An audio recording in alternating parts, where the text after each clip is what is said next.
I'm Elizabeth Ajadi, the host of 9 to 5 Blueprint. Here again with another episode giving you premium content on navigating life as a young professional. Today, we're going to be talking about the benefits of renting versus owning. Yes, you heard that right, renting versus owning. And I have here with me HaleyTurner, who's a realtor with HaleyTurner in Lakewood, Cleveland, Ohio, or Lakewood, Ohio.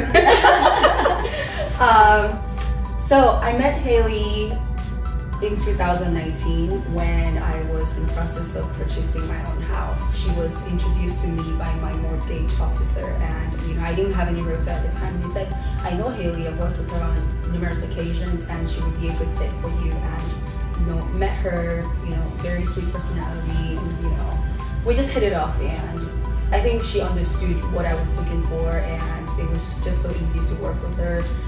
And within 2 months, I was signing, the papers for my house, and I became a homeowner. And so, of course, when I was thinking about this episode, I thought, who best to bring on than Haley, because she knows her stuff. She's easy to work with, and if you're in the Cleveland area, of course, highly recommend her. So I'm going to pass it on to her to introduce herself so that you guys can get to know her.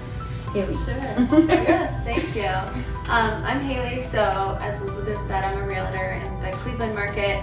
I sort of go all over. I'm based on the west side of Cleveland, but I do the east side, and then I go down south all the way to Akron as well. Okay. So I'm a full-time realtor. I started 3 years ago, actually. I'm just about to hit my 3-year anniversry next week. Thank you. And I love what I do. I mean, I work with primarily first-time homebuyers. About 75% of my business is first-time homebuyers.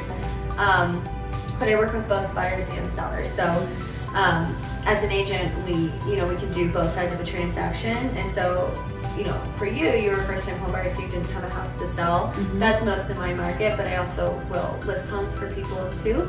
Okay. But I love what I do. I've luckily been successful with it. It's really hard getting started in the business, but I just have, luckily been able to make it work, and I really, really enjoy what I do. Thank you. Maybe next time we're going to bring her to talk about how to get started as a realtor. Yes, that's awesome. That would be great, actually. Yeah. Because I know a lot of people are interested in that. Oh, absolutely. Yeah. But first, we're going to focus on owning versus renting. Yeah. So, thank you again for coming. Really appreciate your presence here, and we'll just dive into the questions so that you guys can get the information. You've been a realtor for 3 years, and you love what you do. I do. So, overall, when you look at the Cleveland market, or even the state of the country as it is today, what are the trends that you're noticing, especially for first-time home buyers, and in the last few years regarding buying versus renting? Well, the biggest thing that has really driven a lot of millennials and first-time home buyers to purchase their first home is the interest rates have been crazy low the past couple of years. As of now, they're slated to continue to be low. I just had someone today get a 2.5% interest rate, which is almost unheard of. I remember what my parents said when they bought, people were buying between 12 to 15% for their interest rate. So that's really what is the driving factor behind the real estate market right now. It's just how low the interest rates are, because it makes it super affordable. So I always ask people when they reach out to me about buying a house, where do you want your monthly payment to be at? Are you paying $1,200 a month in rent, and you're kind of just throwing that money away every month? Because for $1,200 for owning a home, we can get you more, and we can also help you start to build equity in your home. And so, if you've never owned a house before, sometimes that's a foreign concept to people. But really, that's the key between owning your home and renting. It's accruing that equity over time, so that if I own my house for 10 years, let's say it's a $100,000 house, it's a nice even number. I put 20% down, I have $20,000 worth of equity in my house. Right. I own it for 10 years, I have a 30-year mortgage. Let's say I now own 40%, right. Just because the way the mortgages work. So now I have $40,000 worth of equity. So instead of just paying rent payment after rent payment, now you have something that when you sell your house, you take that chunk away because that's rightfully yours. Yes. So that's really the difference. I always tell people owning a home, it's an asset, it's not a liability. And so you have to think of it as it is your home and you're enjoying it, and there's all the wonderful things that come with having a place that you can call home, but at the same time it's an asset, and it's something that can really be a great investment, especially if you own it for a long time. Okay, great. Great investment. Don't throw your money away. Okay, so I mean, from what you say, obviously, I mean, it seems like owning is the better option for young professionals. I mean, it definitely depends on your lifestyle. So the hardest part about owning is obviously the maintenance. So you can buy a house and your basement can flood, or my furnace broke a month after I bought my house. So like, that's tough. There's always things that break, as you know, everything breaks all the time. So there's the maintenance that comes with it. So it really just depends on the kind of lifestyle you're looking for. If you like the idea of owning, but maybe you don't want a big yard, you don't want to mow the lawn, maybe a condo is a better idea. There are different types of homes that you can own that can still be a good investment opportunity. But yeah, I think renting is more about the convenience. And so if you want something that's, maybe brand new and it's right downtown, then maybe renting is the right fit for you. But there are also options to own that can totally match that as well. Okay. So I mean, in that case, just to give you guys a fair example is, so for someone who maybe changes jobs every 2 years, and maybe moves to another state, renting is most likely the better option for them. It is. I always tell people anything under 3 years, I would say probably continue to rent. Okay. But if you're in a market that's really good and you find a good deal and you think maybe you'll be there for 2 years, it could work. But I always say between 3 to 5 years for your first home. Okay. Yeah. All right.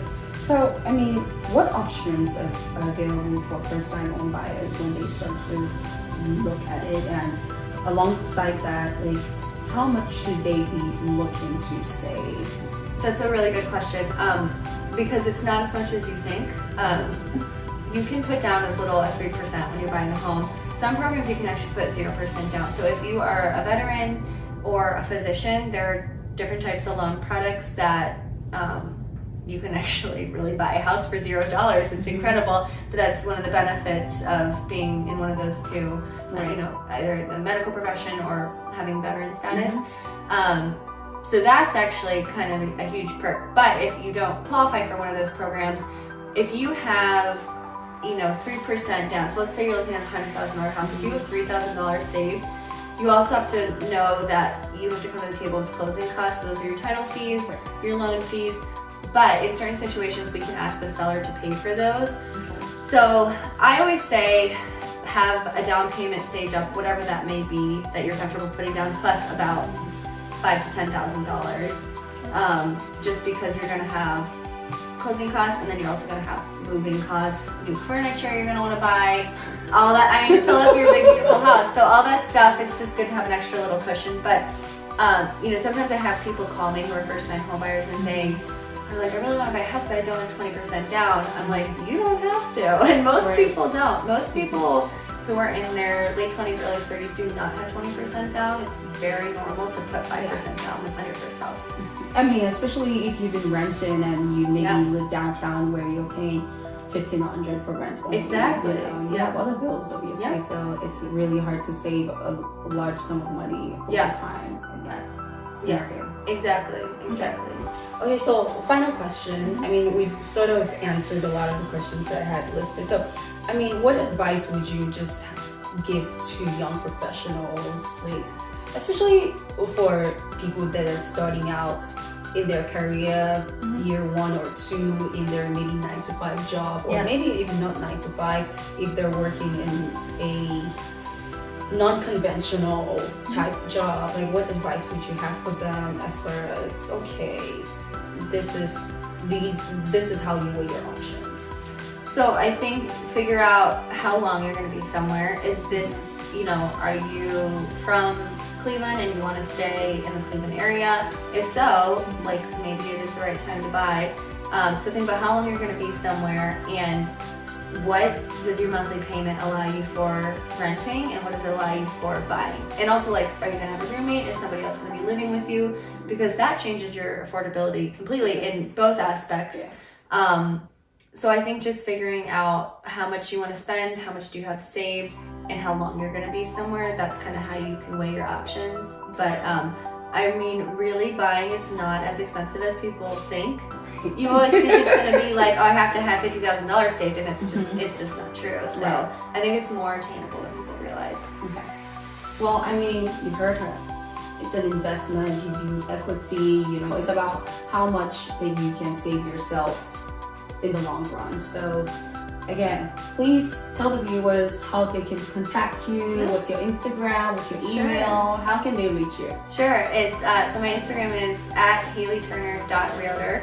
I post a lot of stuff on there, and then my email is HaleyTurner@howardhanna.com. Okay, reach out to her. She comes highly recommended. I tell you, you know, and you know, I hope that you guys contact her and buy a house today. I personally recommend it. Well, you're a very easy client. So you made my job easy. Oh, thank you. I appreciate that. You did. Okay, well, with that said, thank you so much for tuning in. I hope that you enjoyed this episode. Like it, share it, save it, and you know, maybe take the advice and reach out to Haley and let us know if you need information.